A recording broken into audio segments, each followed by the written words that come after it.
नमस्कार। पिछली बार हमने जो मास्टर क्लास में आपको दिखाया था वो बागपत जिले का सिनेरियो दिखाया था।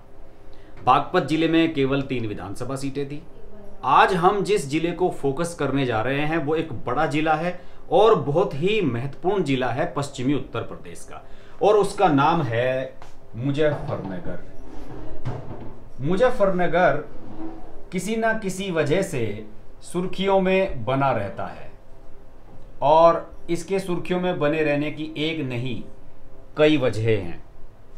2012 में मुजफ्फरनगर में जाट और मुस्लिमों के बीच एक राइट हुआ था, एक दंगा हुआ था, और उस दंगे ने इस जिले के साथ साथ आसपास के कई जिलों के पॉलिटिकल इक्वेशंस चेंज कर दिए थे।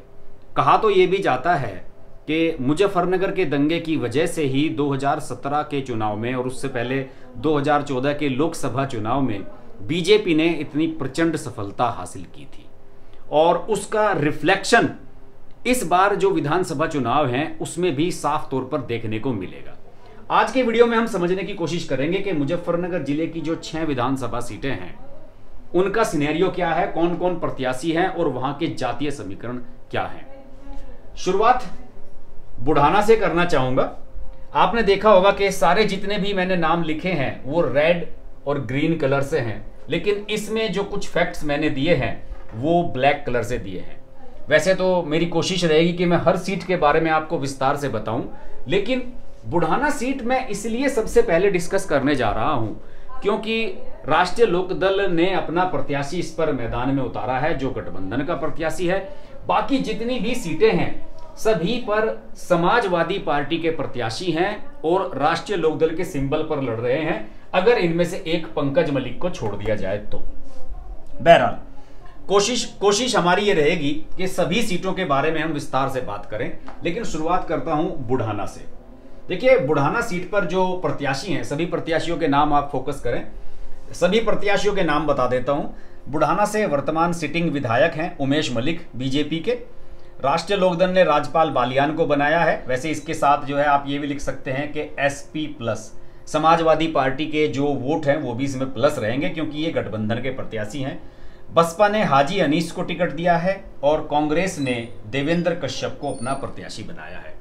इस सीट के बारे में मैं आपको बता दूं कि बुढ़ाना विधानसभा सीट के ये जो विधायक हैं उमेश मलिक, इन पर पिछले दिनों क्या, जिन दिनों किसान आंदोलन चल रहा था उन दिनों ये सिसोली गांव में गए थे, और सिसोली गांव में जब ये गए थे तो सिसोली गांव है टिकैत बंधुओं का गांव, और सिसोली गांव में इन पर अटैक हुआ था। सिसोली गांव पर इन पर अटैक हुआ था। इनकी गाड़ी में तोड़फोड़ की गई थी, इनके ऊपर इंक फेंकने की कोशिश की गई थी, और इसके बावजूद एक तनाव का माहौल पूरे जिले में और आसपास में बन गया था। लेकिन बीजेपी हाईकमान ने इस मामले को बड़े सोफिस्टिकेटेड तरीके से हैंडल किया और उन्होंने इस मामले में कोई गिरफ्तारी नहीं होने दी, ना ही किसी के खिलाफ कोई खास इस तरह की दबिश दी गई। कुछ लोग नामजद कराए गए लेकिन आज तक उनमें से किसी की गिरफ्तारी नहीं हुई है, क्योंकि बीजेपी को यह लगता है कि ये जो बुढ़ाना सीट है इसमें अगर आप किसानों के खिलाफ या वहां के लोगों के खिलाफ मुकदमे दर्ज करवाएंगे तो इसका इंप्रेशन ये होगा कि बाकी सभी जिलों में किसानों में नाराजगी होगी बीजेपी के प्रति, और इसलिए बीजेपी ने इस पर अपना सॉफ्ट कॉर्नर रखा और इस मामले को एक तरह से जो सिसोली वाला प्रकरण है इसको उन्होंने अवॉइड करने की कोशिश की। इसे एक तरीके से उन्होंने भूल जाने की कोशिश की, और शायद यही वजह है कि अब इस प्रकरण को कोई लोग याद नहीं कर रहे हैं कि सिसोली में क्या हुआ था। इसको टोटली वॉश आउट किया जा चुका है। राजपाल बालियान के बारे में बताऊं, राजपाल बालियान पहले भी 2 बार विधायक रहे हैं, और राजपाल बालियान इससे पहले खतौली सीट हुआ करती थी। हालांकि खतौली सीट अभी भी है, लेकिन ये खतौली सीट थोड़ी डिफरेंट सीट थी, और खतौली सीट जो है 2009 से जो पहले की सीट थी, 2009 में नया परिसीमन हुआ था, और उस परिसीमन के बाद खतौली सीट में से सिसोली गांव माइनस हो गया था, और इसी वजह से ये सीट, क्या कहना चाहिए कि एक अलग तरह की सीट हो गई थी, और खतौली सीट को अब आप जाट बहुल सीट नहीं कह सकते। खतौली के बारे में भी हम आगे जिक्र करने जा रहे हैं। इसके अलावा बुढ़ाना सीट पर बसपा ने हाजी अनीस को टिकट दिया है, हाजी अनीस निश्चित रूप से मुस्लिम वोट्स पर फोकस करेंगे। और कांग्रेस के देवेंद्र कश्यप हैं। देवेंद्र कश्यप मुझे लगता है कि अभी फाइट से बाहर हैं, कोई कास्ट इक्वेशन बनता नहीं है। कश्यप बिरादरी के वोट केवल 15,000 हैं यहाँ पर। देखिए आपको मैं दिखाऊं कि यहाँ पर जो मुस्लिम वोट हैं बुढ़ाना सीट पर 1,45,000 हैं, जो पूरे जिले में हर विधानसभा में सबसे ज्यादा हैं। किसी भी सीट पर इतने मुस्लिम वोटर्स नहीं हैं। जाट वोट सबसे ज्यादा हैं, इस पर 75,000 हैं, बाकी किसी सीट पर इतने जाट वोटर्स नहीं हैं।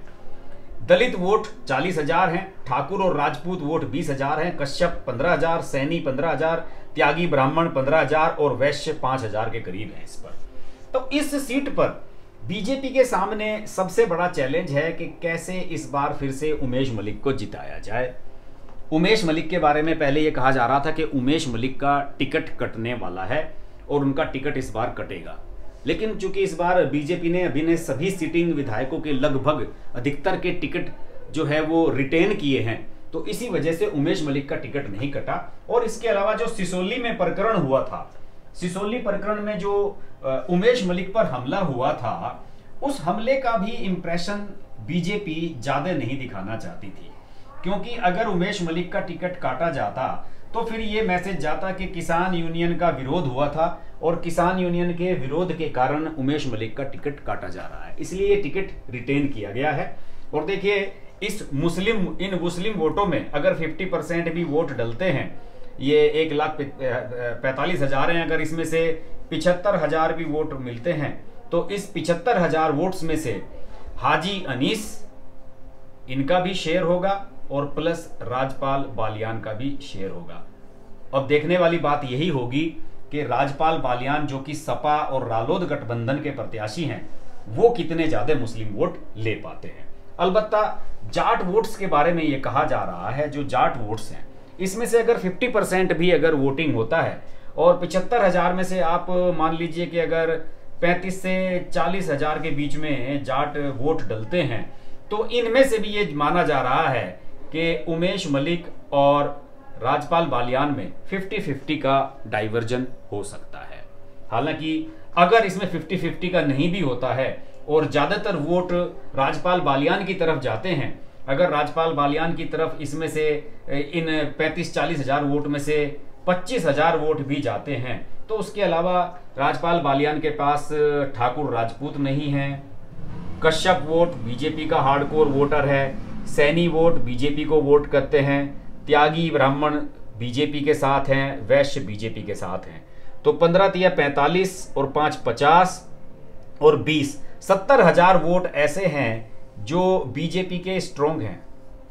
अब इन वोटों में से कितना मत प्रतिशत होता है, 70 में से अगर 50% भी होता है तो 35 से 40,000 वोट ये पक्के हो जाते हैं बीजेपी प्रत्याशी के, और बाकी एससी वोट्स में से भी उनका शेयर हो सकता है, जाटों में से भी उनका शेयर होने की उम्मीद है।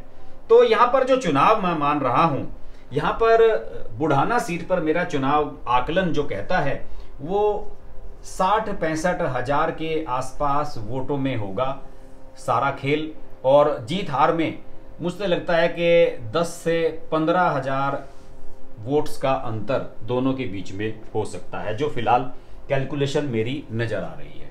चलिए साहब, ये तो सबसे पहले तो ये इस बात पर निर्भर करेगा कि हम यहाँ पर इसमें मतदान का प्रतिशत कितना होता है, क्योंकि मतदान के प्रतिशत में जब बीजेपी का फायदा होता है तो उसका फायदा तभी होता है बीजेपी को जब हैवी पोलिंग होता है, भारी मतदान होता है।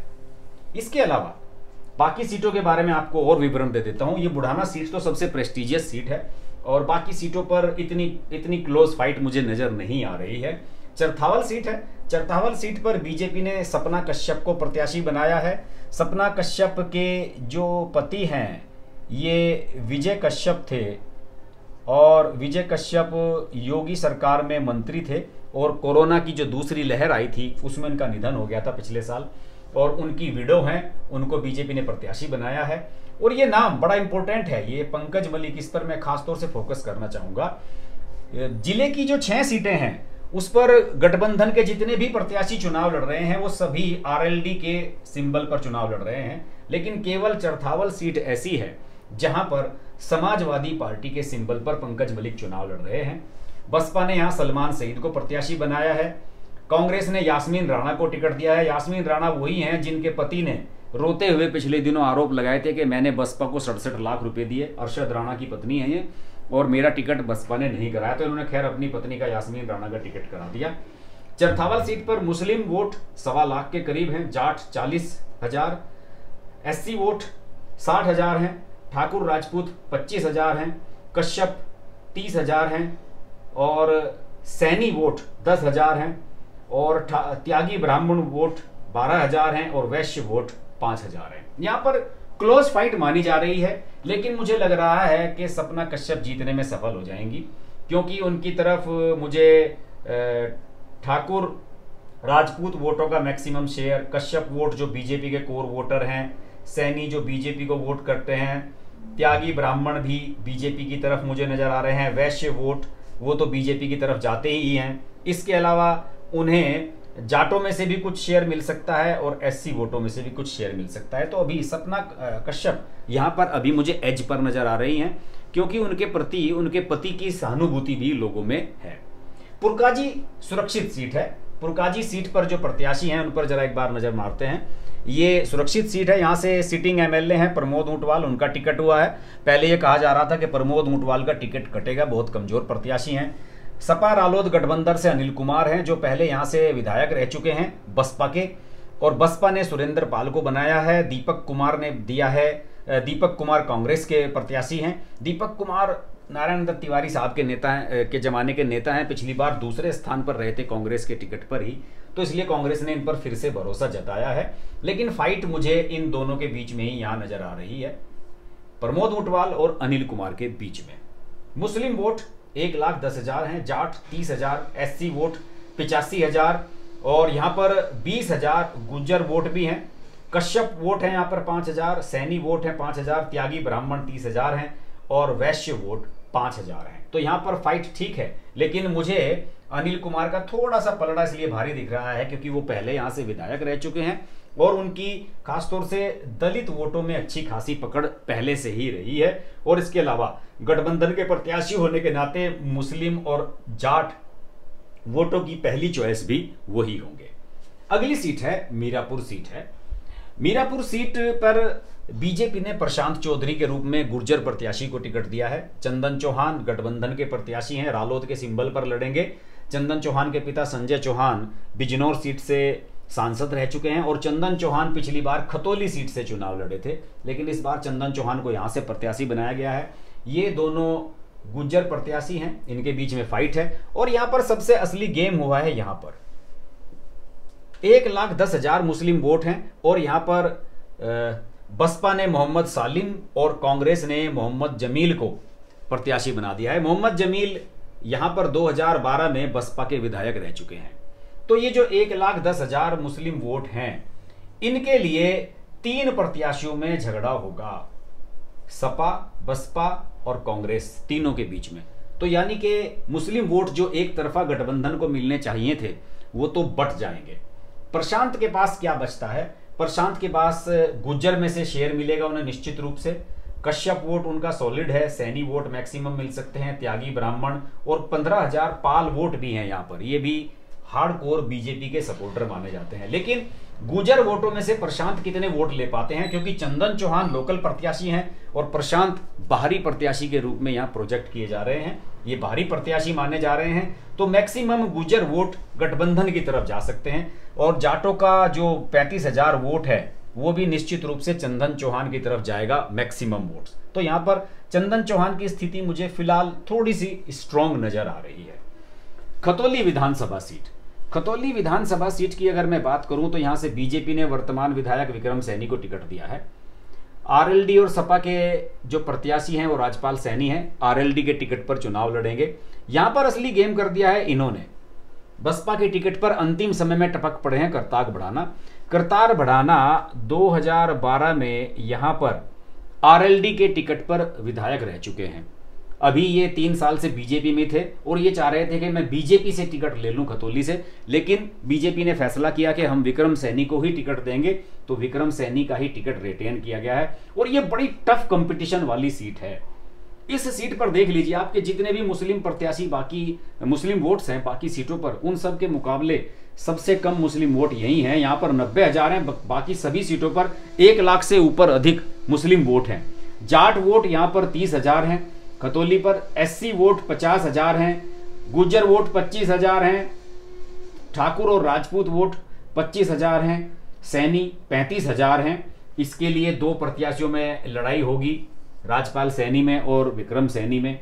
त्यागी ब्राह्मण 8,000 हैं, इसके प्रति थोड़ा सा बीजेपी का प्लस पॉइंट है। कश्यप और वैश्य ये सब बीजेपी के सॉलिड वोटर हैं।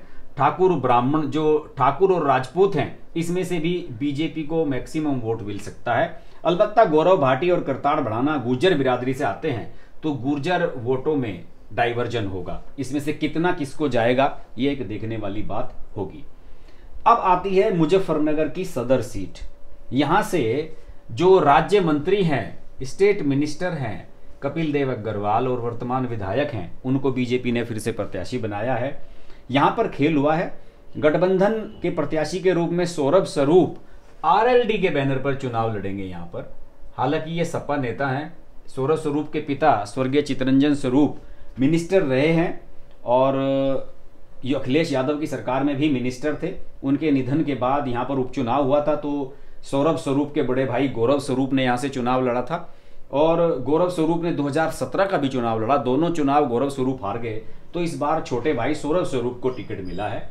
बसपा ने पुष्पांकर पाल को उतारा है और कांग्रेस ने सुबोध शर्मा को उतारा है। और पंडित जी सुबोध शर्मा जो हैं वो तो शुरू से ही फाइट से बाहर हैं, आप बिल्कुल तय मान लीजिए। पुष्पांकर पाल को इसलिए थोड़ा सा यहाँ स्ट्रॉन्ग मिल जाता है क्योंकि यहाँ पर 20,000 पाल वोट हैं। अब ये पाल वोट पुष्पांकर पाल को मिलते हैं या फिर बीजेपी के साथ जाते हैं, क्योंकि बीजेपी को वोट करते रहे हैं कश्यप, सैनी, वैश्य, पाल, ये सब वोट बीजेपी को वोट करते रहे हैं। लेकिन यहाँ पर मुस्लिम वोट 1,30,000 हैं, जाट वोट, सिटी का इलाका है, शहरी इलाका है, 20,000 के आसपास यहाँ जाट वोट हैं, SC वोट 30,000 हैं और यहाँ पर जो पंजाबी वोट हैं वो सबसे मेन फैक्टर हैं।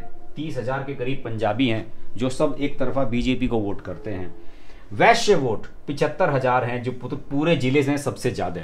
ये 2 पॉइंट, इन 2 पॉइंट्स में सारा खेल हो जाता है। इन 75,000 में से कितने सौरभ स्वरूप को मिलेंगे, वो भी वैश्य प्रत्याशी हैं, कितने कपिल देव को मिलेंगे, ये एक मेन बिंदु रहेगा। अलबत्ता जो पंजाबियों के 30,000 वोट हैं, इनमें से अगर 50% भी वोटिंग होता है तो 15,000 वोट कपिल देव के सॉलिड यही हो जाते हैं। तो अब सिनेरियो जो टोटल निकल कर सामने आ रहा है वो यही है कि यहाँ पर बुढ़ाना सीट में मुजफ्फरनगर में टफ फाइट नजर आ रही है। चरथावल सीट में सपना कश्यप बीजेपी की बढ़त पर नजर आ रही हैं।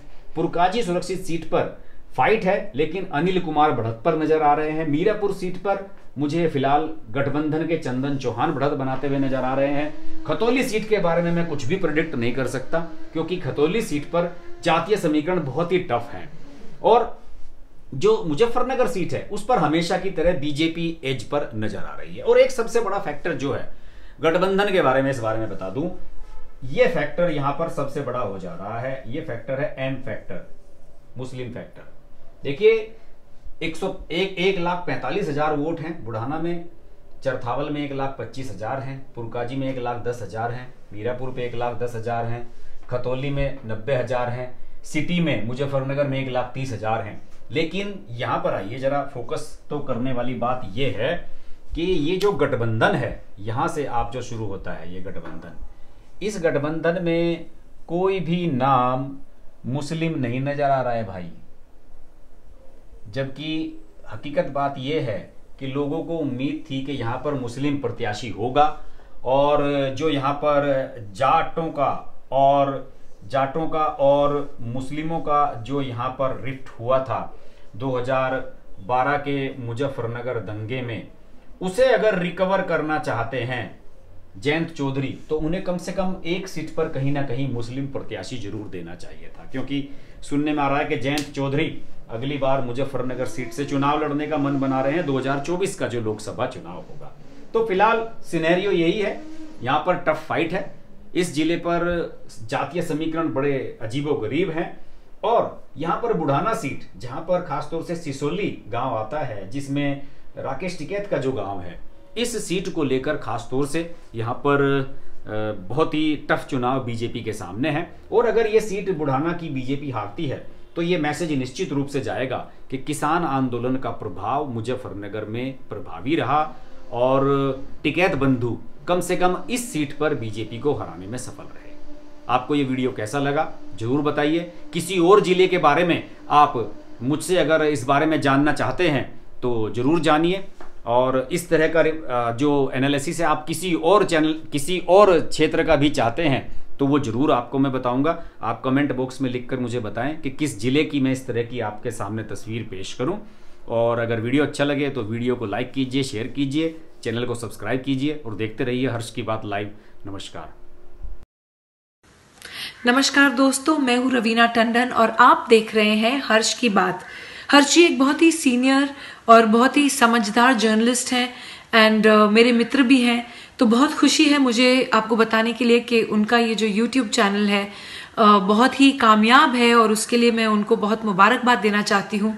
एंड एक चीज़ ज़रूर कहूँगी उनके लिए कि वो बहुत एक अच्छे इंसान भी हैं। इंसान होना बहुत ज़रूरी है लाइफ में, क्योंकि वो अपने आप अपनी लिखावट में आ जाता है। तो बहुत ही कम ऐसे हमारे होनहार जर्नलिस्ट रह गए हैं हमारी इंडस्ट्री में जो सोचकर और समझदारी के साथ, रिस्पॉन्सिबिलिटी और जिम्मेदारी के साथ आर्टिकल्स लिखते हैं। सो कॉन्ग्रेचुलेशंस हर्ष जी, एंड आप लोग ज़रूर देखिए, लाइक कीजिए हर्ष की बात।